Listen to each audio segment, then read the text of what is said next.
All right, welcome back to the channel. So in this video, we're going to talk about a great up-and-coming fight, Terence Crawford versus Shawn Porter. Terence Crawford says that people have not seen the best of him and is underestimating him, and gives that warning to Shawn Porter. Let's talk about that fight and the likelihood that, man, a lot of people could be underestimating Terence Crawford in that fight and just in general as far as being the #1 pound-for-pound fighter in the world. Let's do that in this video.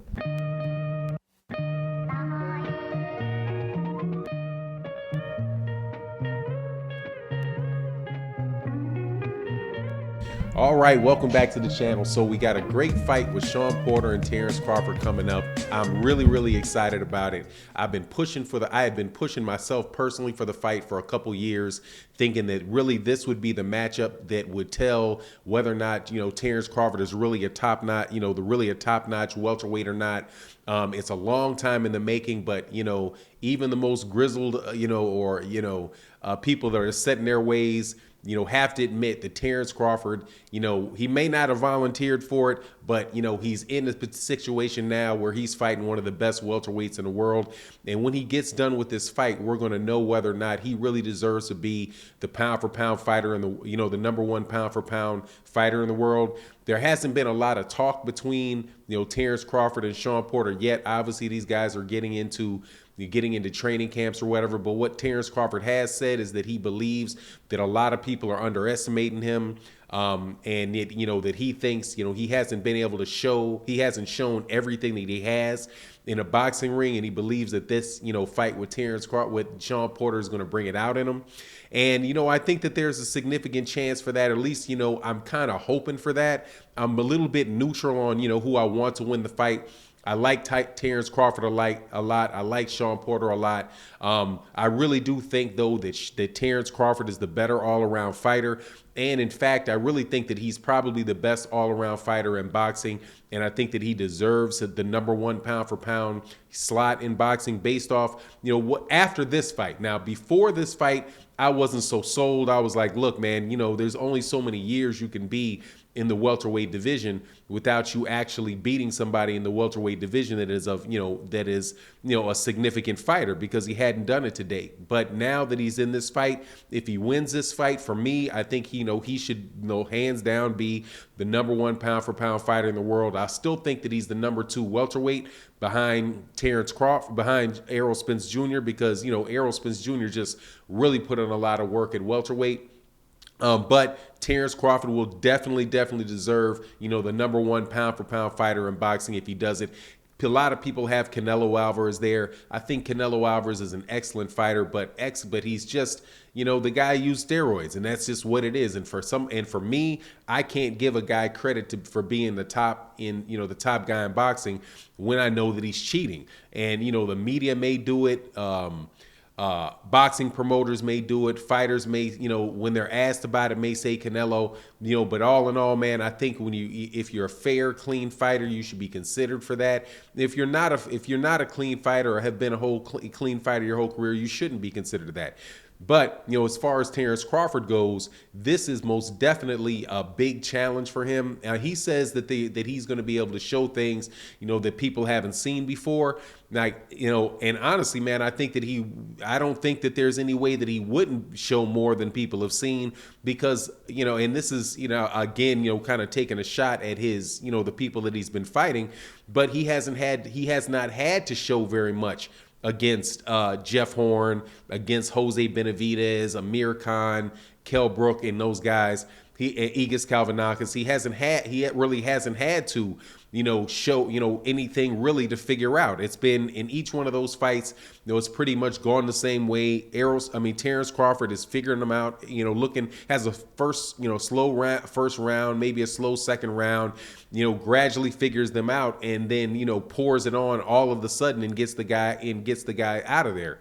Against Shawn Porter, I think he's going to have to show some things like patience, patience, and he's going to have to show a lot of infighting.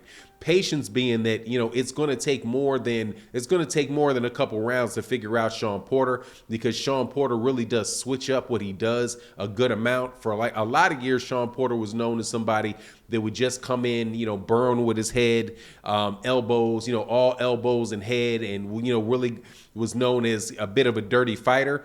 But over the last maybe 4 or 5 fights, he's really shown that there's a lot more nuance to his game, that he's able to fight from the outside. He's able to fight, obviously able to fight on the inside. He's an extremely well-conditioned athlete. So, he's later in his career, he's shown how well-rounded he is. And so I think, Terence Crawford is going to have to show all those things that really do, make you, a lot of people consider you to be the best fighter in the world. That is being able to fight on the inside, being able to fight on the outside, and being able to overcome adversity.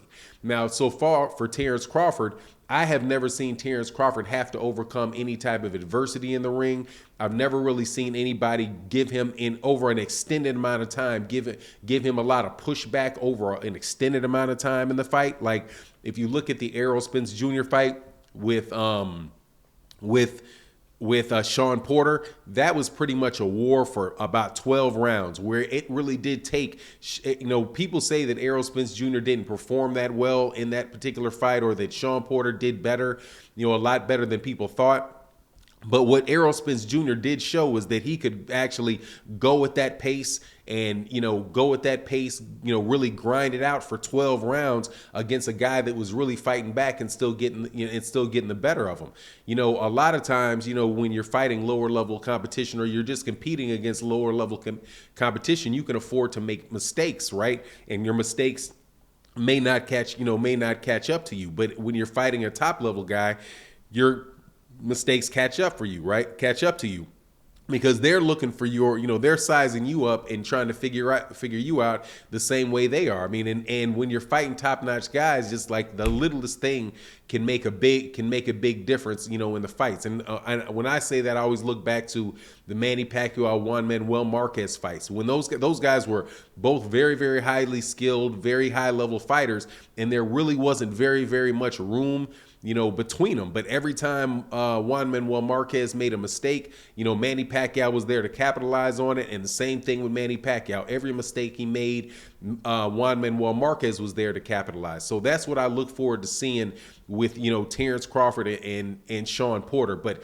for Terence Crawford to really, make a statement, I think that more than likely, Terence Crawford has had a very, very long knockout streak. So what I'm hoping for is that he's going to try to go for the knockout and really bring the fight to Shawn Porter and make it a, very exciting fight. He could very well just, fight from the outside, and I think he'd have the ability to win a decision, being, pretty defensively sound in the southpaw position, and then, turning on the attack when he's in the orthodox stance. But, we'll see. I like what Terence Crawford, saying that, and by, fessing up that this is going to bring a lot of things out of him that people haven't seen before, and really prove that he really is the top fighter in boxing. And I know I've done a lot of videos, and I get a lot of people, especially Terence Crawford fans, that think that I hate on Terence Crawford.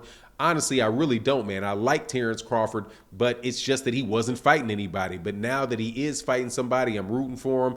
Well, I like both guys, but, I'm hoping that he does well. And, if he wins the fight, he's going to get full credit for me. Anyway, that's my take on the matter. You let me know what you think in the comment section. And with that, I'm out. Peace.